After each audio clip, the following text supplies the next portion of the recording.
The courtroom gallery fell completely silent when the judge read the list of names.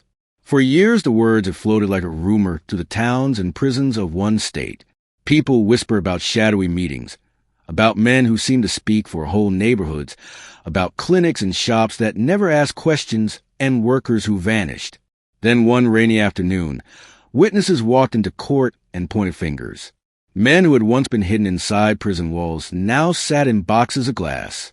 The prosecutor read the charges: organized racketeering, drug running, murder for hire, bribery of officials. The paper rustled. The list of crimes was long. At the center of it all, the paper said, were members of a secret prison gang that had grown so powerful it could bend things in towns all over the state. The name made people shiver: the Aryan Brotherhood. The highest moment of the story, the one the title promises, came right there under the bright lights of the courtroom. The judge lifted his pen and said in a low voice that a jury had found a group guilty of using prisons as a base to control illegal networks across the state. Families in the gallery cried. Reporters leaned forward. Outside the courthouse, a line of police cars waited, lights turning like small red moons. But the strange thing about this high moment was that it did not come from one single night of violence or one loud police raid. It came from many small things stitched together.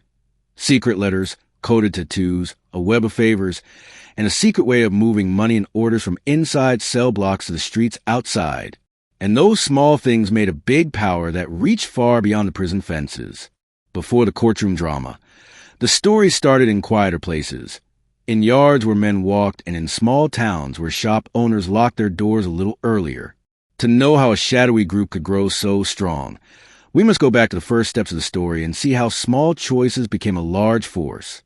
The Aryan Brotherhood began many years ago inside prisons. It started as a small circle of men who were angry, hurt, and afraid. They wanted power and protection. In crowded cells, groups form. People who feel weak try to look strong. The gang's early members promised safety to those who joined. They drew sharp symbols and learned secret words to tell who was friend and who was not. Over time, members learned that prison life could be used to send messages out to move goods and to punish anyone who crossed them. Outside prison, life went on in towns and cities. Some shop owners, like Mr. Langston, who ran a truck stop on Route 9, said he noticed strangers who came asking odd questions. People with tattoos that looked like knots and runes, signs sometimes that meant more than simple art, walked into bars and left with information that let them find a hidden door or a quiet alley.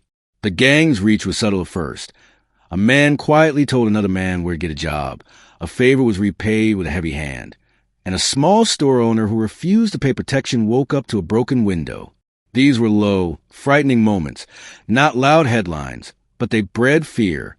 Detective Sam Morales had been watching patterns for years. He was a man who believed in lists, names, dates, and small wires of evidence that connected people. Sam began to see a pattern of similar crimes in different counties.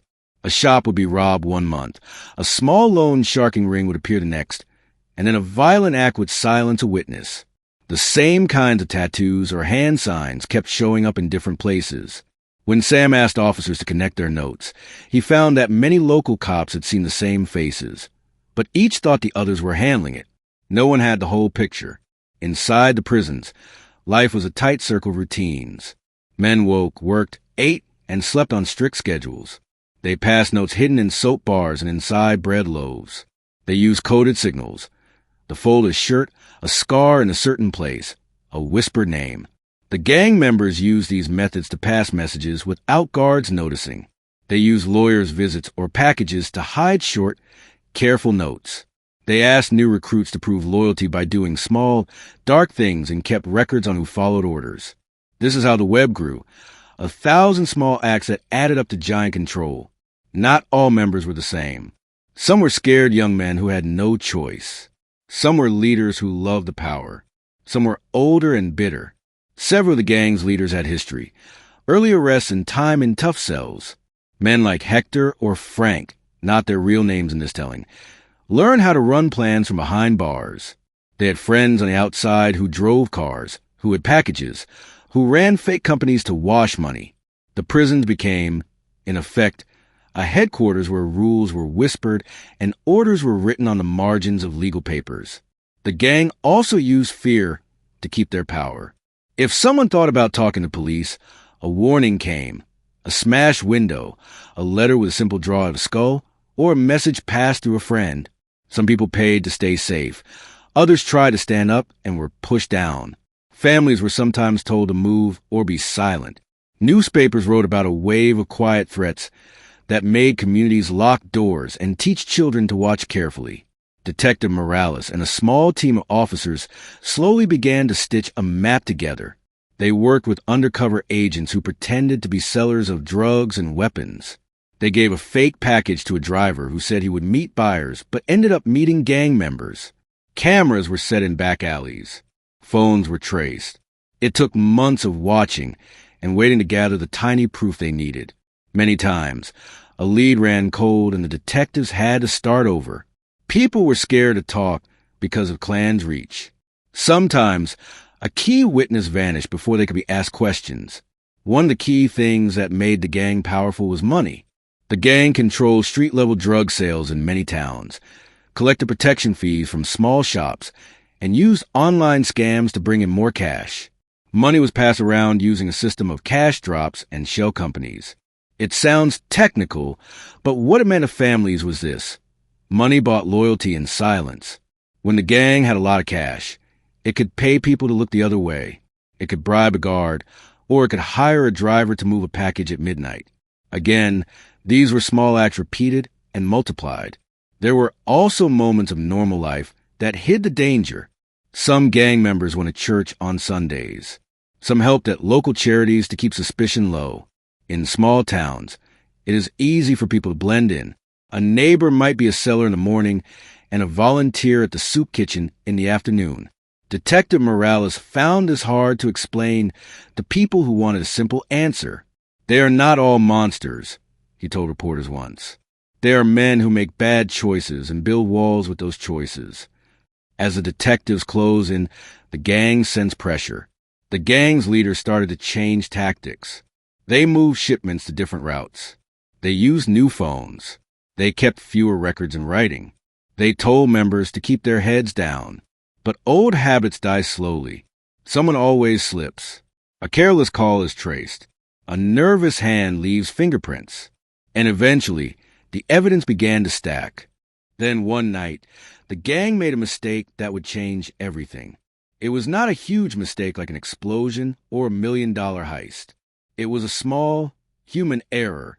A man who had joined the gang to protect his family decided he had had enough. He walked into a police station and asked to speak. He said he could help. He said he had proof. He was scared and he wanted protection. This man was not a leader. He was not famous. But his information did something powerful. He told of meetings, names, and dates. He handed over pictures of a tattoo and described how certain phrases meant specific orders.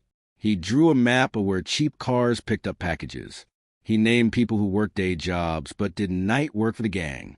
He told Detective Morales about a meeting spot in a farm field where a leader would come to a fence to hand over orders. Small things that seemed private suddenly had public power. Detective Morales moved slowly and carefully. He set up surveillance. He used the man as a guide to watch the gang's moves. It took weeks, but those small moves gave the detectives the proof they needed. They witnessed exchanges. They recorded coded conversations, and they found ledgers that linked payments from the streets to lawyers' offices and to men inside certain prisons. The web began to unravel. Now the story reaches the end of this chapter, an extreme event that will close it. One cold morning, while the leaves were turning and people were still sleeping, officers from many counties and the state police moved in together. It was a big sweep. They hit safe houses, stores, farms, and a few small town shops that had been fronts. The sound of doors being broken down echoed like thunder. People were cuffed. Cars were impounded. In one tiny farmhouse, a leader tried to run and was grabbed in the yard. In another place, men were found hiding in crawl spaces. The raids were fast and shocking. As the sun rose, the streets filled with police lights, and the quiet of towns was broken by helicopters. Families pushed their curtains aside and watched strangers in uniforms take people away. Some cheered, some wept, some scowled, saying it was only the start. The men taken were not only the ones on the street. Crucially, some of the men suspected of being the gang's prison coordinators were arrested when they arrived at parole meetings or at legal visits. The legal net had closed. But the cliffhanger that ended this chapter was not the arrests themselves. Just as the raids were finishing and detectives thought they had the gang on the ropes, a small phone was found in a seized car. It had a single message, old and short, sent weeks before the arrests. The message said, simply, "They are coming. Move it." No one knew what it was. The phones the detectives seized later showed that many messages had been deleted and many calls had been routed through strangers. The meaning of the message was unknown, and it left a chilling question. Had the gang already moved key assets out of reach? Had they hidden a ledger, a person, or money that would vanish now that the leaders were gone? Detective Morales stared at the seized phone and felt the room tilt. The sweep had been huge, but the network was clever. The arrests were real, powerful, and necessary. But the small message suggested plans that reached beyond handcuffs. The state felt relief and a new unease at the same time. The story pauses right there.